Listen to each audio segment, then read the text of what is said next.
to our series Admission in Focus, and in this video we will describe the examination pattern, how about the questions comes in Duolingo test. That's a new test which can be a substitute of TOEFL and IELTS. And here with us today, Pranav is there. Hi Pranav.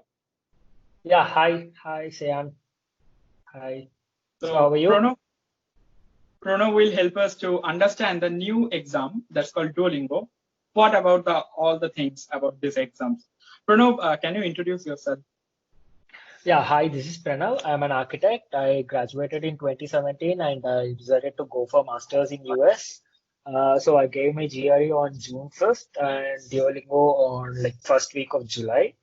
So yeah, I started applying to universities, but then I'm waiting for my IELTS exam also. Like it's in August 22. It's on August 22, yes. Pranav, I just want to know first a single question, that is that Duolingo test acceptable for all the universities? Okay, to answer that exactly, it's not acceptable to all the universities, but almost like 60% of universities in US accept them. And few universities like Columbia University accept it only for like fall 2020. And even for spring 2021, they require TOEFL or IELTS. And most of the tier 1 universities don't accept this test, like Stanford, Princeton and all, they don't accept Duolingo. That's why for the special situation, for the special COVID situation, they are actually accepting this test. No, actually, I texted, like I emailed USC, Purdue, and Georgia Tech. They said they don't accept Duolingo tests and all. Okay. And what about in UK and Germany? They accept this text? Yes, I have applied to UCL London using Duolingo's course. So they accept Duolingo, and most of universities in UK accept Duolingo. And I'm not sure with Australian or Canadian universities. That's fine. And what about the cost for application? It's like $49. You can book it online and you can take the test right away. You don't have to schedule the test to some other date like IELTS or TOEFL or GRE. You can take the test right away after paying the $49.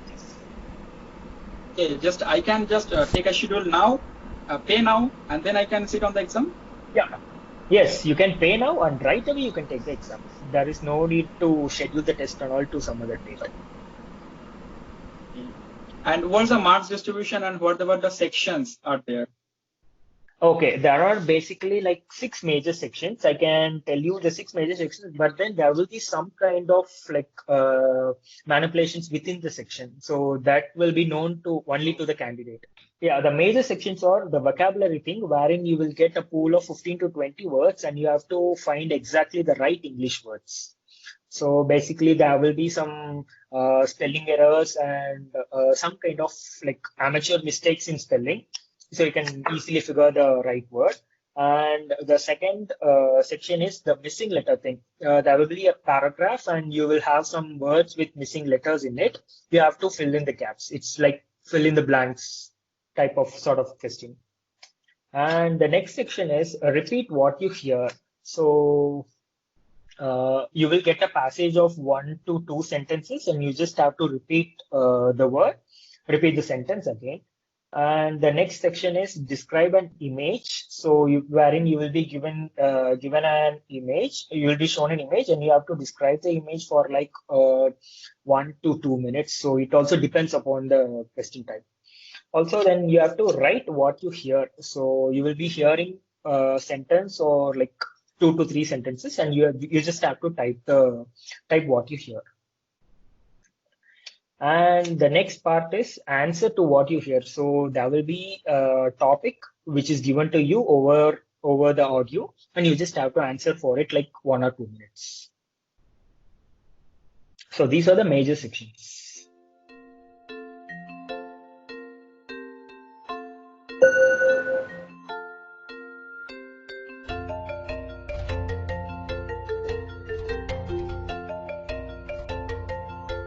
One, two, three. 1, 2, 3.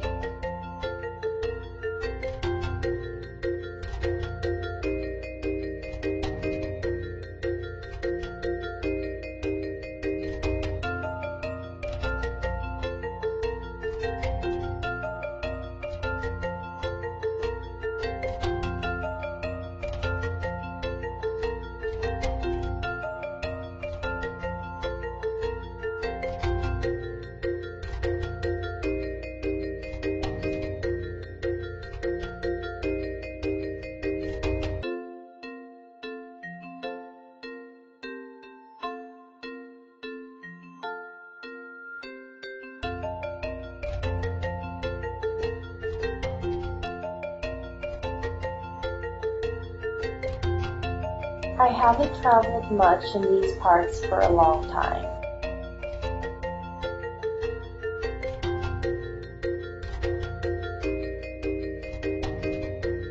Counterpart.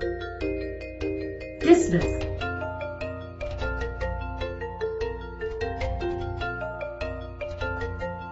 They then spoke into the recorder, identifying themselves as supporters of the coup.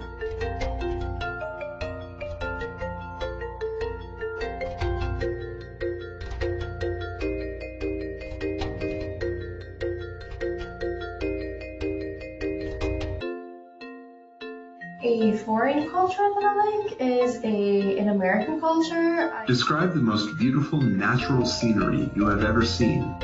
Where did you see it, and who else was with you? The most beautiful scenery that I've seen was when I went to Croatia with my best friend.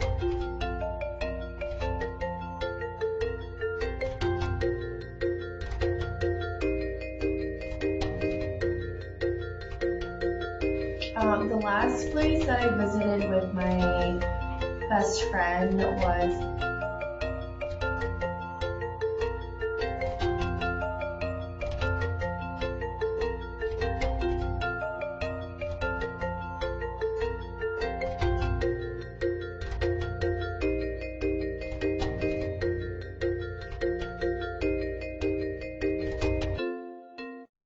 Seems that it's quite easy as compared to TOEFL or IELTS.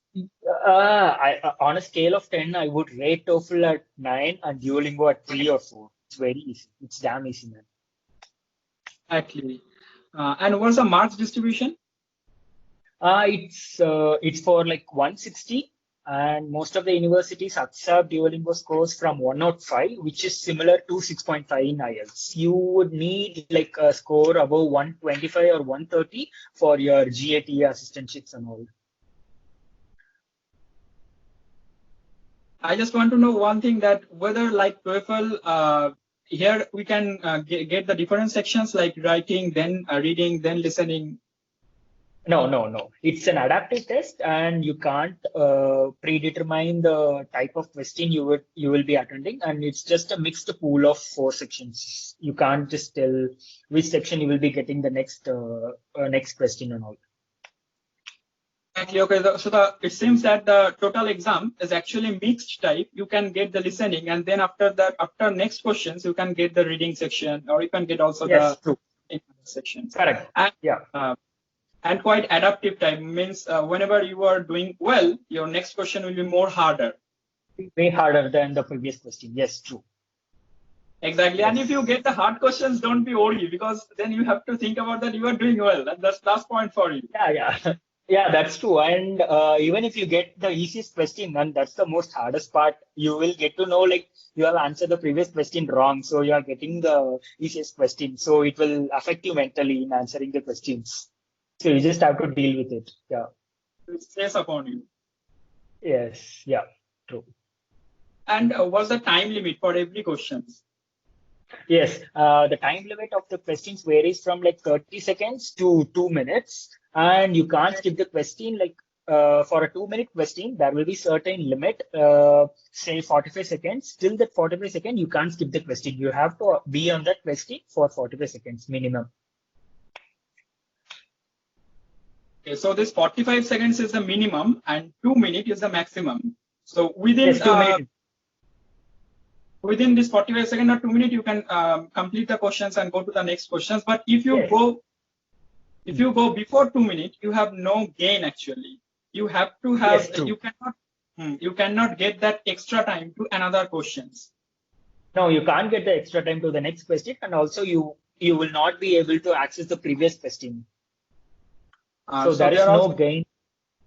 There are also not option to get the extra time from the previous questions, as well as there are no option to go back to the previous questions if you think that the previous questions is wrong. Exactly. Yes, you can't go back to the previous question as well. Yeah. And as if there is no section, reading section, writing section, there is not like that barrier. So. No, there is no such sections, no such definite sections. You will get random pool of sections, which includes like speaking, which is similar to speaking and writing in IELTS. Okay, that's nice. That's nice. And how you prepared? Can you share your strategy for ourselves? Uh, Actually, I prepared, like, I gave my Duolingo right after my GRE, like within a week or 10-day time after my GRE. So I watched Prepay, it's a YouTube channel. I watched their YouTube playlist of about Duolingo, and that was really helpful. They gave some kind of templates for speaking and writing section, and that really helped me well to score a little bit higher. Yeah. We will actually give that descriptions of that your site in our description box. You can check from there. Sure, sure. Yeah. I will give the link. I will attach the link for sure. And I just want to know what about the difference from the real test, from the practice test, whatever you get before the real exam. Okay, the practice test, you can't really compare the level of difficulty to the main test. It's actually very simple. The practice test is very easy, to be honest. But then you will get some kind of same type of questions. Only the type can be judged in the practice test. You can't really know about the difficulty of the test. Okay. And there are no repetition, isn't from the practice session? No, there are no repetition. At least in my case, there is no repetition. And can you give some example? Like in TOEFL, in my experience in TOEFL, I have got some questions like one teacher is teaching philosophy, and I have to listen that philosophical lecture, and then I have to tell something about their questions. So can you give some examples? Okay, so I can I really actually forgot all the question types, but then I can comment on your description box, like all the questions I got. I have recorded in some FB comment or something, so I can just copy paste it. But then I would like to add only one point, wherein there will be an exclusive section of video interview and essay writing section, which will be not taken into marking criteria by Duolingo. But then it will be sent directly to the universities you apply to. Okay, so that's the most difficult part. Rather than that, you don't need to focus on technical or like cognitive skills on the question. You can just randomly talk about something you hear or something you see in the picture for like 2 minutes or so, and nobody cares for it. It's just a test to find your English proficiency, and that's it. But then these last two things, this exclusive test alone, the Duolingo itself recommends to answer it contextually or like a little bit of technical details and all, because it will be sent to the universities, right? So they will have access to it. So that will not be checked by the Duolingo. No, that will not be graded by Duolingo. That will be directly sent to the universities. Okay. So that's quite different. Yeah, actually. But yes, actually, that's different. And anything important information I'm missing you want to let us know? Actually, no. I've covered almost all the things, so there is no different, nothing. No. Yeah, thank you, Pranav, for giving us the information. It's really helpful for ourselves because we don't know about the test. It's really very much helpful. Okay. Thank you, Pranav. Sure. Yeah, great talking to you also. And if still you have any questions about Duolingo test, you can comment us. We will surely answer, and you can comment also in our comment box. Pranav, try to answer that if he has time. It is now. Sure. Yeah, definitely. I will try to answer all these questions. Yeah. We will have more videos on Duolingo test, how to crack the Duolingo test, how to crack the TOEFL test, and all the things. And this are actually on the way. They are coming. Up to then, keep watching ourselves. This is Shan. Bye bye. Okay. See you.